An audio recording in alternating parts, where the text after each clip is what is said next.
الحمد لله نحمده ونستعينه ونستغفره ونؤمن به ونتوكل عليه ونعوذ بالله من شرور أنفسنا ومن سيئات أعمالنا من يهده الله فلا مضل له ومن يضلله فلا هادي له ونشهد أن لا إله إلا الله وحده لا شريك له ونشهد أن سيدنا ومولانا وأولانا وسيدنا وسندنا وحبيبنا صلى الله عليه وعلى آله وصحبه وبارك وسلم تسليما كثيرا كثيرا. أما بعد، أعوذ بالله من الشيطان الرجيم. بسم الله الرحمن الرحيم. يا أيها الناس اتقوا ربكم الذي خلقكم من نفس واحدة وخلق منها زوجها وبث منهما رجالا كثيرا ونساء واتقوا الله الذي تساءلون به والأرحام إن الله كان عليكم رقيبا. وقال رسول الله صلى الله عليه وسلم: تنكح المرأة لأربع: لمالها ولجمالها ولحسبها ولدينها فاظفر بذات الدين تربت يداك. صدق الله العظيم وصدق رسوله النبي الكريم ونحن على ذلك من الشاهدين والشاكرين والحمد لله رب العالمين. محترم بھائیوں، بزرگوں اور دوستوں، آج ہمارا اس وقت جمع ہونا نکاح کے عنوان پر ہے، اور نکاح رسول اکرم صلی اللہ علیہ وسلم کی مبارک سنت ہے.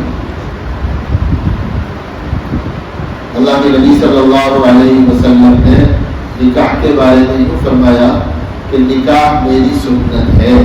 نکاح جو ہے وہ میرا طریقہ ہے. النکاح من سنتی فمن رغب عن سنتی فلیس منی. نکاح جو ہے وہ میری سنت ہے، اور جو میری سنت سے اعراض کرے وہ مجھ میں سے نہیں ہے، اس کا مجھ سے تعلق نہیں ہے. نکاح جو ہے جیسے دین ہے ایسے ہی ایک سماجی انسانی ضرورت ہے. اللہ تعالیٰ نے انسان کی اس نسل کو، نسل انسانی کو پھیلانے کے لیے، دنیا کے اس سسٹم کو باقی رکھنے کے لیے اللہ تعالیٰ نے انبیاء کرام علیہ السلام کے ذریعے سے نکاح کے اس سلسلے کو اور نکاح کی اس سنت کو اور نکاح کے اس طریقے کو جاری فرمایا ہے. ہم نے اور عامتاً لوگوں نے جو ہے نکاح کے اس سنت طریقے کو اور نکاح کے اس مسنون اور دین والے حصے کو چھوڑ دیا ہے، اور اس کو ایک صرف سماجی چیز ہم نے سمجھا ہے. عام طور پر دنیا کے لوگ کیا سمجھتے ہیں؟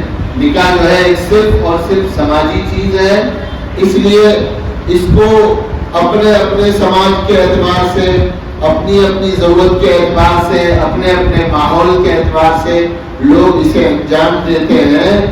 اور نکاح صرف نکاح کی جو مجلس ہوتی ہے نا، نکاح کی جو مجلس ہوتی ہے، اس نکاح کی مجلس کی حد تک، ایجاب و قبول کی حد تک ہم نے اس کو ایک دین بنایا ہے. باقی سارا نظام جو ہے ہم نے نکاح کا ایک سماجی چیز بنا کے رکھ دیا ہے. ہماری منگنی وہ سماجی چیز ہے. منگنی کرنے اور رشتہ تلاش کرنے کے جو طریقے ہیں اور اس کو ڈھونڈنے اور اس کو دیکھنے کا جو طریقہ ہے وہ بھی ہمارا ایک سماجی طریقہ ہے. اللہ کے نبی صلی اللہ علیہ وسلم نے ہمیں ترغیب دی ہے، ہمیں اس کو سکھایا ہے کہ نکاح کرنے کے لیے، رشتہ دیکھنے کے لیے کیسے دیکھا جائے اور کیسے جو ہے رشتہ تلاش کیا جائے. میں نے اللہ کے نبی صلی اللہ علیہ وسلم کی ایک سنت، ایک حدیث آپ کے سامنے پڑھ کر سنائی ہے. اللہ کے نبی صلی اللہ علیہ وسلم نے فرمایا کہ نکاح کے لیے جو لڑکی دیکھی جاتی ہے، جو رشتہ تلاش کیا جاتا ہے، لڑکا دیکھا جائے یا لڑکی دیکھی جائے، دونوں طرف، صرف ایک ہی طرف نہیں ہے کہ صرف لڑکی دیکھی جائے، لڑکے والے لڑکی دیکھتے ہیں اور لڑکی والے لڑکا دیکھتے ہیں۔ اللہ کے نبی صلی اللہ علیہ وسلم نے فرمایا تنکح المرأة لأربع، عورت کو بطور خاص، عورت کو جب تلاش کیا جاتا ہے، دیکھا جاتا ہے، تو 4 چیزیں اور 4 بنیادیں ہیں دنیا والوں کی، جس کے ذریعے سے ہم دیکھتے ہیں کہ کس لڑکی سے نکاح کیا جائے۔ سب سے پہلے اللہ کے نبی صلی اللہ علیہ وسلم نے فرمایا لمالھا، نکاح کیا جاتا ہے لڑکی سے اس کا مال دیکھ کر۔ تنکح المرأة لأربع لمالھا، کہ صاحب لڑکی وہ دیکھو جو مال والی ہو تاکہ ہمیں مال ملے۔ تو مال والی کو دیکھیں گے تاکہ ہمیں کیا ملے؟ مال ملے۔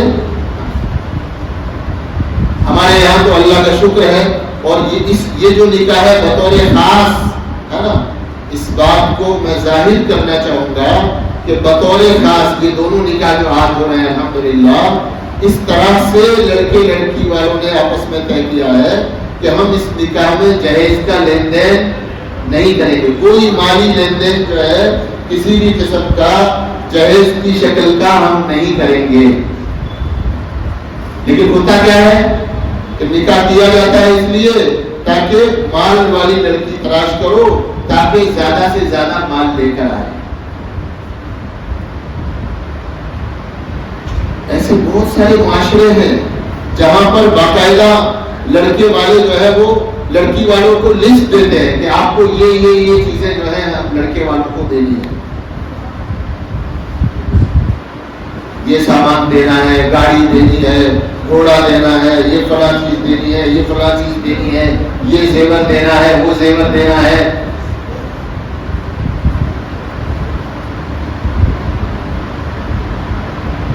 تو جب مال دیکھا جائے گا تو اس مال کی وجہ سے لڑکے اور لڑکی کے درمیان جو تعلقات ہیں وہ ناپے جائیں گے، اس مال کی وجہ سے تعلقات ناپے جائیں گے۔ میرے باپ نے تم کو یہ دیا ہے، میرے باپ نے تم کو یہ دیا ہے، میں اتنا جہیز لائی ہوں، میں اتنا سامان لائی ہوں، میرا باپ ایسا ہے، ہم ایسے دولت والے ہیں۔ تو رشتے ناپے جائیں گے کہے کی وجہ سے؟ مال کی وجہ سے۔ دین کیا کہتا ہے؟ دین یہ کہتا ہے کہ رشتے مال کی وجہ سے نہیں ناپے جائیں گے۔ دوسرے اللہ کے نبی صلی اللہ علیہ وسلم نے فرمایا کہ رشتے کیے جاتے ہیں لمالھا ولجمالھا، رشتے کیے جاتے ہیں کہے کی وجہ سے؟ حسن و جمال کی وجہ سے۔ آپ یہ دیکھتے ہیں کہ خوبصورت حسین ترین لڑکی ہو، ہم تو حسین لڑکی دیکھیں گے اور اس حسین لڑکی سے ہی جو ہے نکاح کیا جائے گا، تو آپ حسن دیکھنے میں لگ جاتے ہیں۔ تو حسن کتنے دن باقی رہے گا بھائی؟ حسن کے باقی رہنے کا ایک وقت متعین ہے، تب تک حسن باقی رہے گا، پھر حسن ختم ہو جائے گا۔ ولی حسنھا، اور نکاح اس لیے کرتے ہیں لوگ کہ اونچا خاندان دیکھا جائے، ایسا معاشرے میں ایسا خاندان جو سب سے اونچا ہو اور لوگ کہیں جی یہ فلاں کے داماد ہیں، یہ فلاں کے داماد ہیں، یہ فلاں کے داماد ہیں، ہے نا، تو ان کی عزتیں دیکھی جاتی ہیں اور وہ بنیادیں بنتی ہیں اس وجہ سے کہ ان کا رشتہ کیا جائے۔ چنانچہ دنیا میں کیا ہوتا ہے؟ حسن و جمال کی وجہ سے نکاح کرتے ہیں عیسائی لوگ۔ حسن و جمال دیکھ کر نکاح کون کرتا ہے؟ عیسائی لوگ۔ مال دیکھ کر نکاح کون کرتا ہے؟ مال دیکھ کر نکاح کون کرتا ہے؟ مال دیکھ کر نکاح کرتے ہیں یہودی، جو وہ مال دیکھتے ہیں، اور اونچا خاندان جو ہے وہ مجوسی دیکھتے ہیں کہ اونچا خاندان جو ہے وہ دیکھا جائے گا۔ اور مسلمان کیا دیکھتا ہے؟ ولی دینھا۔ حضور اکرم صلی اللہ علیہ وسلم نے فرمایا کہ مسلمان کیا دیکھتا ہے؟ ایمان والا کیا دیکھتا ہے، رسول اللہ صلی اللہ علیہ وسلم کا امتی کیا دیکھتا ہے، وہ یہ دیکھتا ہے کہ دیندار دیکھا جائے. اس لیے دین، اخلاق، صبر، شکر ہے نا، نماز، اللہ کی اطاعت، یہ وہ چیز ہے جو انسان کے ساتھ پوری زندگی رہے گی اور مر کر بھی وہ اعمال لے کر ہی جائے گا اس دنیا سے. مر کر بھی وہ کیا لے کر جائے گا، اس دنیا سے دین لے کر جائے گا. اگر دینداری ہوگی تو آپس میں جو جوڑ ہے وہ بہترین قسم کا ہوگا. حضور اکرم صلی اللہ علیہ وسلم نے مسلمان کو یہ تعلیم دی کہ وہ اپنے نکاح کو دین دیکھ کر کرے. میرے بزرگوں اور بھائیوں، جب نکاح کے رشتے کیے جائیں، جب شادیاں کی جائیں، جب رشتے دیکھے جائیں تو اس کو معیار بنانا چاہیے کہ دیندار لڑکی ہم دیکھیں گے یا دیندار لڑکا ہم دیکھیں گے. مال دنیا میں نہیں ہوگا. اللہ تعالیٰ نے قرآن پاک میں فرمایا ہے وَأَنكِحُوا الْأَيَامَ مِنكُمْ وَالصَّالِحِينَ مِنْ عِبَادِكُمْ وَإِمَائِكُمْ إِن يَكُونُوا فُقَرَاءَ يُغْنِهِمُ اللَّهُ مِنْ فَضْلِهِ. تم بن بیاہوں کا نکاح کرا دو. اللہ تعالیٰ کیا فرما رہے ہیں، بن بیاہوں کا نکاح کرا دو.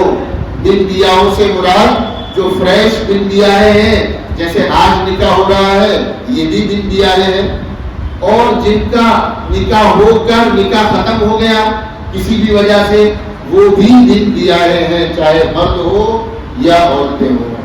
اللہ پاک ہر ایمان والے سے، ہر انسان سے یہ چاہتے ہیں کہ وہ پوری زندگی نکاح والا رہے. پوری زندگی کیسا رہے بھائی، نکاح والا رہے. ہمارا معاشرہ کیا ہے، نکاح چوز کرنے میں معاشرہ کیا ہے، دین کیا ہے، وہ میں نے آپ کو بتایا ہے نا.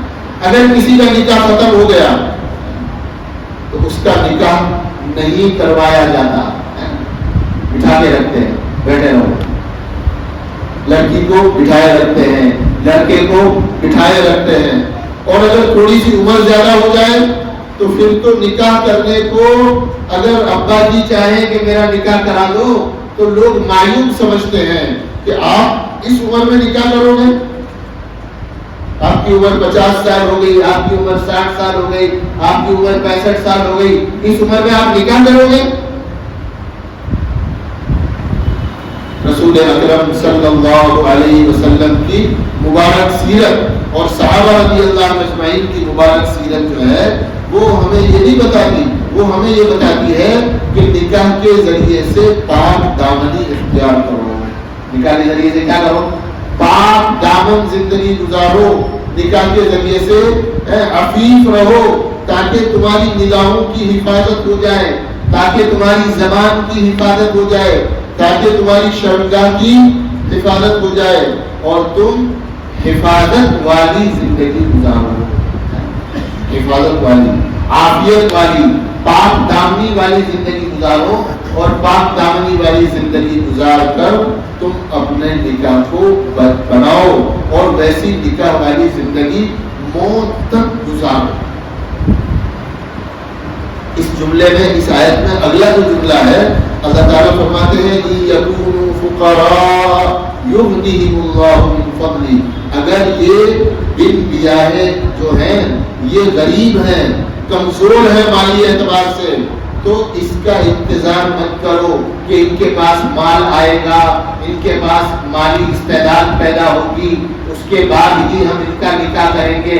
نہیں، اگر مالی استعداد نہ بھی ہوئی نا تو اللہ تعالیٰ فرماتے ہیں اگر انہوں نے فقر کی حالت میں، مالی کمزوری کی حالت میں اگر نکاح کیا ہوگا تو بھی اللہ تعالیٰ ان کو بے نیاز کر دیں گے. نکاح کے بعد اللہ تعالیٰ ان کو صاحب مال بنا دیں گے. نکاح کے بعد یہ صاحب مال ہو جائیں گے اور اللہ تعالیٰ ان کو خوشحال کر دے گا. کئی جگہ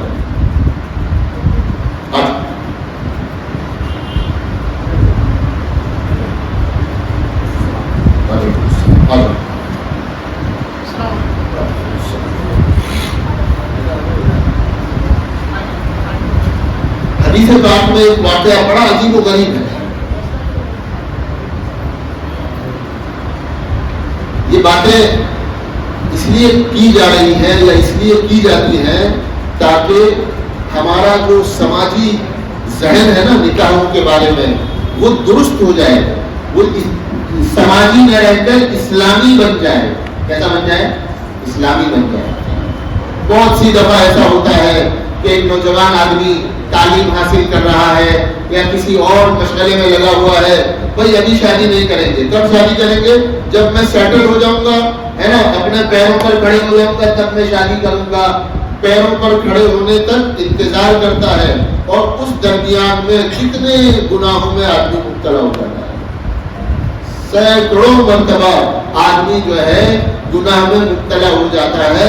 اس گناہ سے بچانا یہ اسلام ہے, یہ دین ہے نا. اللہ تعالیٰ فرماتے ہیں کہ اگر مال کم ہوا, تم ابھی اپنے پیروں پر ٹھیک سے کھڑے نہیں بھی ہوئے, تو بھی اگر تم نکاح کر لو گے اللہ تعالیٰ تمہیں بے نیاز کر دے گا, تمہیں فراوانی عطا فرما دے گا, تم مالی اعتبار سے بے نیاز ہو جاؤ گے شادی کرنے سے, نکاح کرنے سے. تو جیسے تعلیم حاصل کرنا, نوکری پانا, جاب لینا, پیسہ حاصل کرنا, یہ آدمی کے لیے خوشحالی کا عنوان اور ذریعہ بنتا ہے, ایسے ہی نکاح بھی ایک عنوان ہے کہ اس عنوان کے ذریعے سے جب آدمی یہ نیت کرے, ہاں صاحب شادی کیوں کر رہے ہو؟ سب کرتے ہیں اس لیے میں بھی شادی کر رہا ہوں, ہے نا. اب مجھ میں شادی کے جذبات پیدا ہو گئے اس لیے شادی کر رہا ہوں. تو شادی کے جذبات پیدا ہو گئے ہیں, ہے نا, لڑکے کو لڑکی میں اٹریکشن ہے, لڑکی کو لڑکے میں اٹریکشن ہے, اس لیے اب اپنے اندر میں وہ جو پیاس ہے, وہ جو ضرورت ہے, اس ضرورت کو پورا کرنا اس لیے نکاح کر رہے ہیں. یہ تو ایک طبعی اور بشری ضرورت ہے. اللہ کے نبی صلی اللہ علیہ وسلم نے فرمایا نکاح کے وقت نیت کیا ہو آدمی کی, نکاح سے نیت کیا ہے ہماری؟ نکاح سے نیت یہ ہے کہ اب ہم پاک دامن زندگی گزاریں گے. کیسی زندگی گزاریں گے؟ پاک دامن زندگی گزاریں گے. آج تک آنکھوں سے اگر کوئی گناہ کر لیا, آج کے بعد آنکھوں سے وہ گناہ, بولو عربی بولو, نکاح کا مقصد کیا ہے کہ آج کے بعد آنکھوں سے کوئی گناہ نہیں کریں گے, آج کے بعد زبان سے کوئی گناہ نہیں کریں گے, آج کے بعد کانوں سے کوئی گناہ نہیں کریں گے. اور آنکھ اور کان اور زبان جس گناہ تک لے جاتی ہے, زنا تک یا زنا کے لوازمات تک, وہ کوئی گناہ نہیں کریں گے, پاک دامن زندگی گزاریں گے. اللہ کے نبی صلی اللہ علیہ وسلم نے فرمایا کہ جب کوئی آدمی اس نیت سے نکاح کرتا ہے کہ میں پاک دامن زندگی گزاروں گا, تو اللہ تعالیٰ اس کی مدد فرماتے ہیں, اللہ اس کا تعاون فرماتے ہیں, اور اللہ تعالیٰ اس کو پاک دامنی عطا فرما دیتے ہیں. یہ دولت ہے. یہ کیا ہے بھائی؟ یہ کیا ہے؟ پاک دامنی مل جانا یہ کیا ہے؟ دولت ہے. نیک عورت مل جانا یہ کیا ہے؟ دولت ہے. مال مل گیا یہ دولت نہیں ہے نا. پڑھی لکھی بیوی مل گئی یہ دولت نہیں ہے. نیک اور صالح بیوی کا مل جانا یہ دولت ہے. اللہ کے نبی صلی اللہ علیہ وسلم نے فرمایا کہ بڑا ہی خوش نصیب ہے وہ آدمی, بڑا ہی خوش نصیب ہے وہ آدمی جسے نیک بیوی مل جائے. کیسی بیوی مل جائے؟ نیک اور صالح بیوی مل جائے. بڑی ہی خوش نصیب ہے وہ عورت جس کو نیک اور پاک دامن اور دیندار دلہا مل جائے. تو دولت میرے بزرگ اور بھائیوں دینداری ہے. تو یہ دینداری جب ہمیں ملے گی تو ہم پاک دامن زندگی گزاریں گے. اور یہ زندگی جو ہے وہ ایک دن کی نہیں ہے, یہ زندگی پوری زندگی کی زندگی ہے. یہ پوری زندگی کی زندگی ہم ایک دوسرے کا خیال رکھتے ہوئے گزاریں گے. ہمارے معاشرے میں ایک اور چیز ہے کہ لڑکے والے اپنے آپ کو سپیریئر سمجھتے ہیں. سمجھ رہے ہو بات کو؟ لڑکے والے اپنے آپ کو کیا سمجھتے ہیں؟ ہم تو لڑکے والے ہیں. لڑکی والا اپنے آپ کو کیا سمجھتا ہے؟ بھائی میں تو لڑکی والا ہوں. اگر تجھے لڑکی نہیں ملے گی تو کس سے شادی کرے گا بھائی؟ تم یہ تو بتاؤ گا. اگر لڑکی نہ ملے تو شادی کس سے کرو گے؟ تو اسلام میں جیسا ضرورت مند لڑکے والا ہے ویسا ہی ضرورت مند لڑکی والا ہے. دونوں میں کوئی فرق نہیں ہے. دونوں میں بولو کوئی فرق نہیں ہے. لیکن چونکہ معاشرہ ایسا بنا ہوا ہے, سماج ایسا بنا ہوا ہے کہ لڑکے والا اپنے آپ کو کیا سمجھتا ہے؟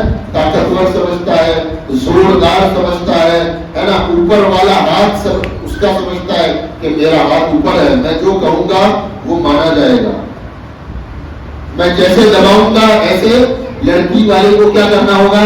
دبنا پڑے گا. دین کی وجہ سے نہیں دبتے آج کل, لڑکی والوں سے ہم دبتے ہیں قانون کی وجہ سے. ارے اللہ کے لیے جو ہے حق ادا کرو, اللہ کے لیے لڑکی کا بیوی کا حق ادا کرو, تو پھر قانون کہیں بیچ میں آئے گا نہیں.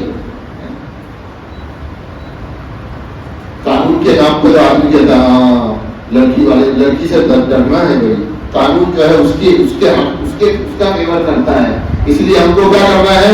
لڑکی سے ڈر کے رہنا ہے. ورنہ ہم کیا سمجھتے ہیں اپنے آپ کو؟ معاشرہ اور سماج یہ سمجھتا ہے کہ ہم لڑکے والے ہیں. شریعت میں دونوں برابر ہیں. شریعت میں کیا بھائی؟ شریعت میں دونوں برابر ہیں, ہے نا. شریعت کے جو قانون ہیں وہ نہ لڑکے والے کو دباتے ہیں اور نہ لڑکی والے کو دباتے ہیں.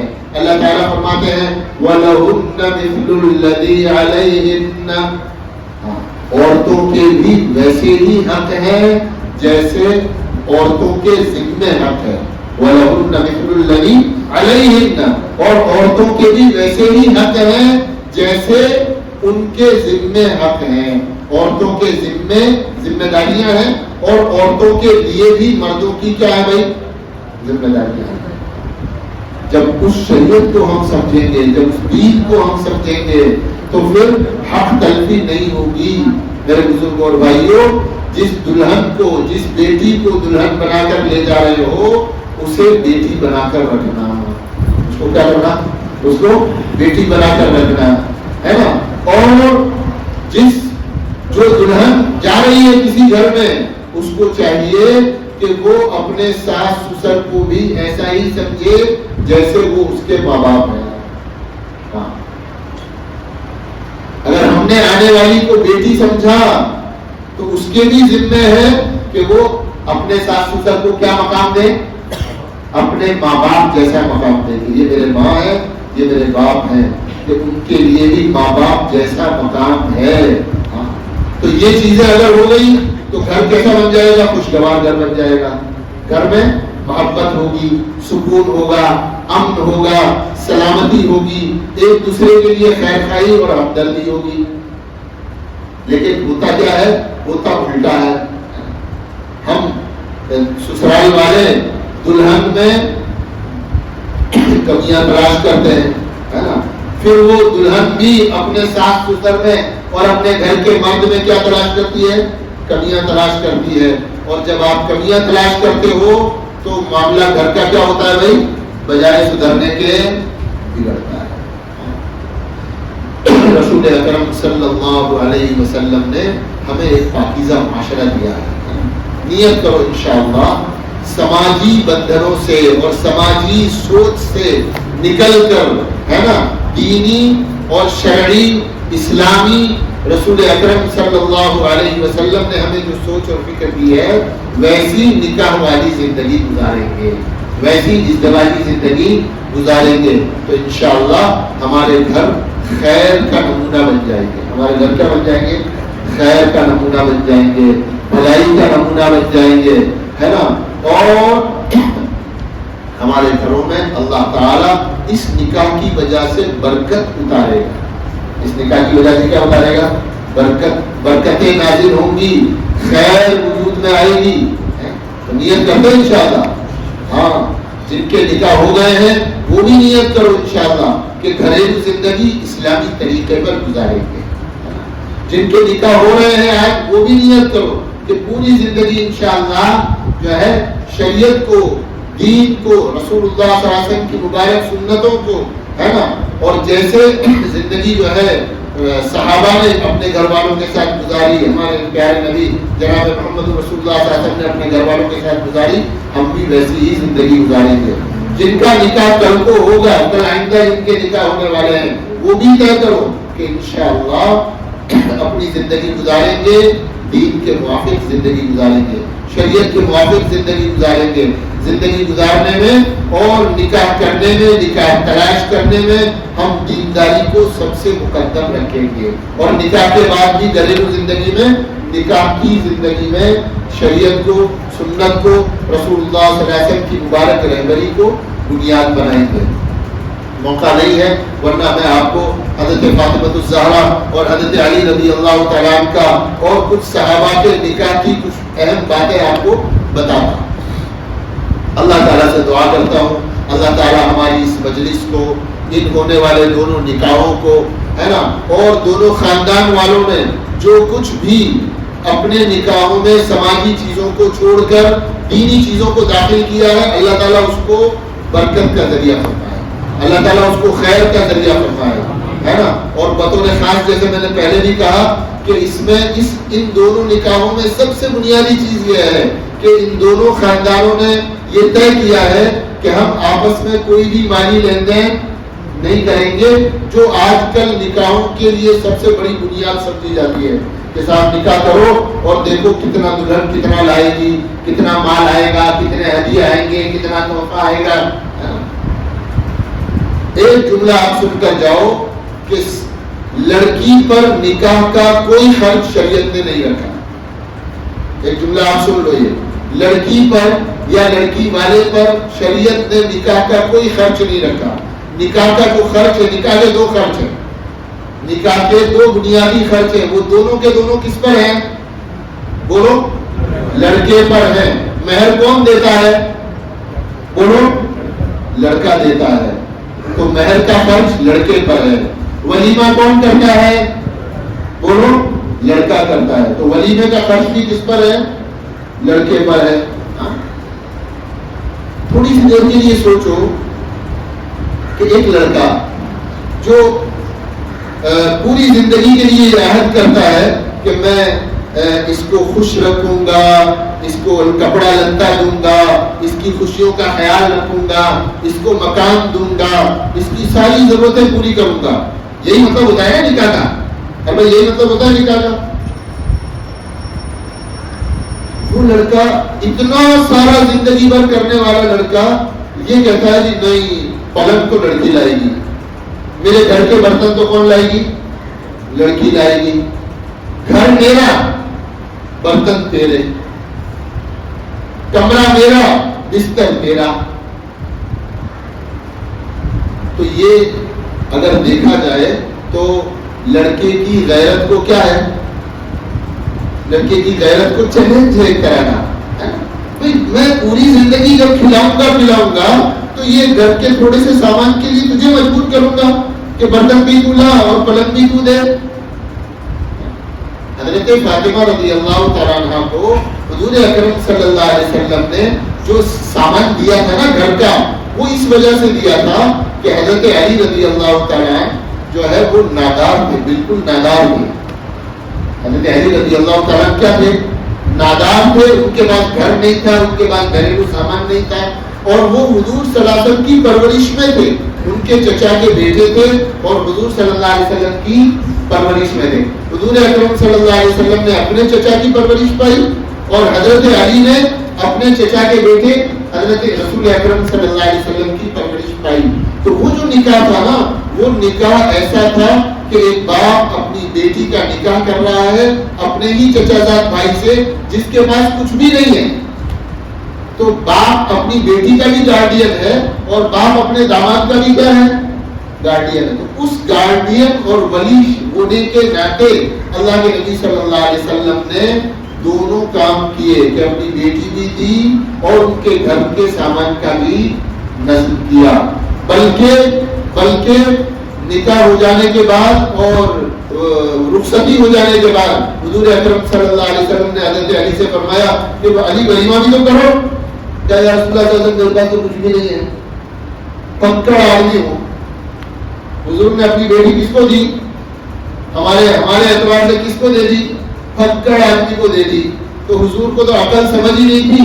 ہم کو ہی عقل سمجھ ہے کہ ہم جو ہے مال دیکھ کر، گھر دیکھ کر، ہے نا، لڑکے والوں کا پیغام آتا ہے تو ہم کیا کرتے ہیں؟ بھائی چلو گھر کو دیکھو، ہماری بیٹی کو کہاں رکھے گا. تو لڑکے والے کا کیا دیکھنے جاتے ہیں؟ گھر دیکھنے جاتے ہیں. پتا چلا کرائے کے مکان میں رہتا ہے، لڑکی نہیں دیکھے، یہ تو کرائے کے مکان میں رہتا ہے، اس کے بعد تو گھر ہی نہیں ہے، اس کو ہم بیٹی کیسے دیں گے؟ تو حضور اکرم صلی اللہ علیہ وسلم نے یہ سب نہیں دیکھا اور ولیمہ بھی کروایا. ولیمہ کرنے کے بعد یہ ان کے پاس پیسے نہیں تھے تو حضرت عبد الرحمن بن عوف رضی اللہ تعالیٰ نے تعاون کیا، رسول اللہ صلی اللہ علیہ وسلم میرے پاس ایک بکرا کھڑا ہے، آپ کہو تو میں ذبح کر دوں. تو حضرت عبد الرحمن بن عوف نے اپنا بکرا ذبح کیا اور ذبح کر کے حضرت علی رضی اللہ تعالیٰ کا کیا ہوا؟ ولیمہ ہوا. اور اس ولیمے میں کتنے لوگ آئے؟ پورا مدینہ. ولیمے میں کتنے لوگ آئے؟ پورا مدینہ. ایک بکرے کا گوشت ذبح ہوا، دیگ پر حضور بیٹھے. دیگ پر کون بیٹھا؟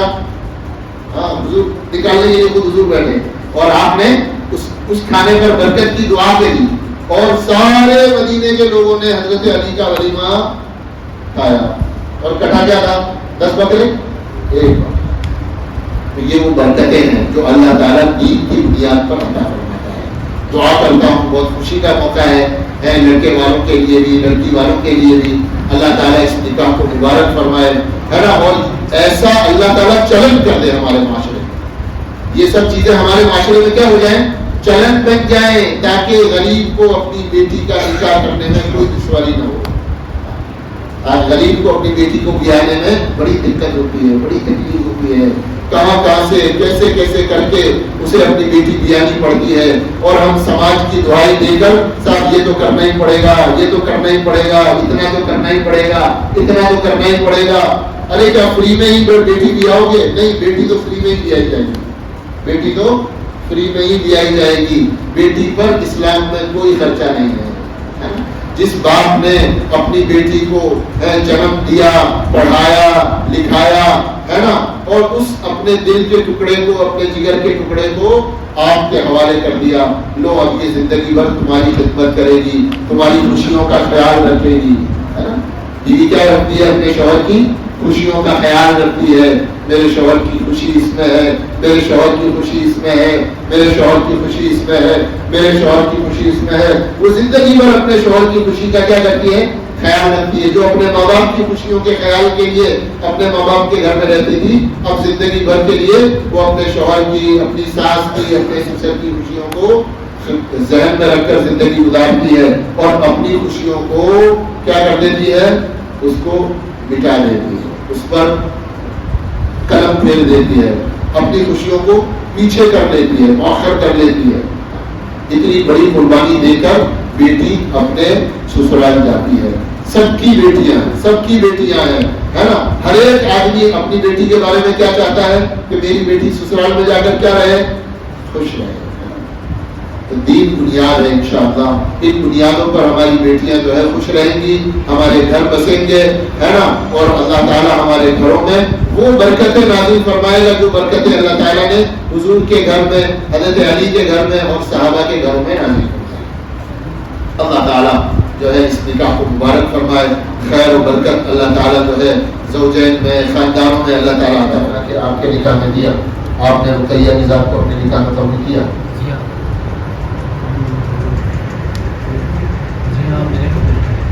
بارک اللہ لکما وعلیکما وجمع بینکما بالخیر. بشرا بانو کی ذات کو آپ کے نکاح میں دیا، آپ نے بشرا کی ذات کو اپنے نکاح میں قبول کیا. جی ہاں، میں نے قبول کیا. بارک اللہ لکما وعلیکما وجمع بینکما بالخیر.